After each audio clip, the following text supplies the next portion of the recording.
అది వేల ఏళ్ల క్రితం నాటి కథ. ప్రపంచాన్ని ఇద్దరు శక్తివంతమైన పాలకులు ఏలుతున్నారు. ఒకరు ఈజిప్ట్లో తనను తాను బతికున్న దేవుడిగా ప్రకటించుకున్న ఫారో. చనిపోయాక కూడా తన అధికారం తెలియాలని కొండలంత సైజులో పిరమిడ్లు కట్టించుకున్నాడు.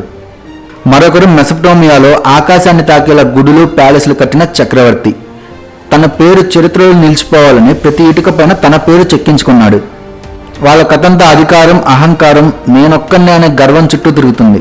కానీ సరిగ్గా అదే సమయంలో వాళ్ళతో పాటు మన దేశంలో ఒక అద్భుతమైన నాగరికత నడుస్తుంది. దాని పేరే సింధు లోయ నాగరికత.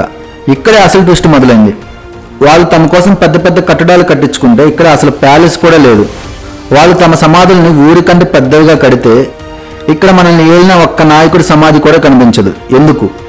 ఈ ప్రశ్నకు సమాధానం వాళ్ళ క్రమశిక్షణలోనే ఉంది. వందల సంవత్సరాలు గడిచినా, వేల కిలోమీటర్ల దూరం ప్రయాణించినా వాళ్ళు వాడిన ప్రతి ఇటుక, ప్రతి తూకం రాయి ఒకేలా ఉంటుంది. ఇది ఒక రాజు ఆర్డర్ వేస్తే వచ్చేది కాదు. ఇది మొత్తం సమాజం కలిసి తీసుకున్న నిర్ణయం. అవును, వాళ్ళని పాలించింది ఒక వ్యక్తి కాదు, ఒక ఆలోచన. అధికారం అనేది కిరీటంలో లేదు, అందరూ కలిసి ఏర్పాటు చేసుకున్న ఒక కమిటీలో ఉంది. అందుకే ఈజిప్టు, మెసొపొటేమియా చరిత్రలో రాజుల కథలు వినిపిస్తే మన చరిత్రలో ఒక సమాజపు కథ కనిపిస్తుంది. వ్యక్తి కంటే వ్యవస్థ గొప్పదని, అధికారం కంటే ఆలోచన గొప్పదని వేల ఏళ్ల క్రితమే ప్రపంచానికి చెప్పిన మన కథ ఇది.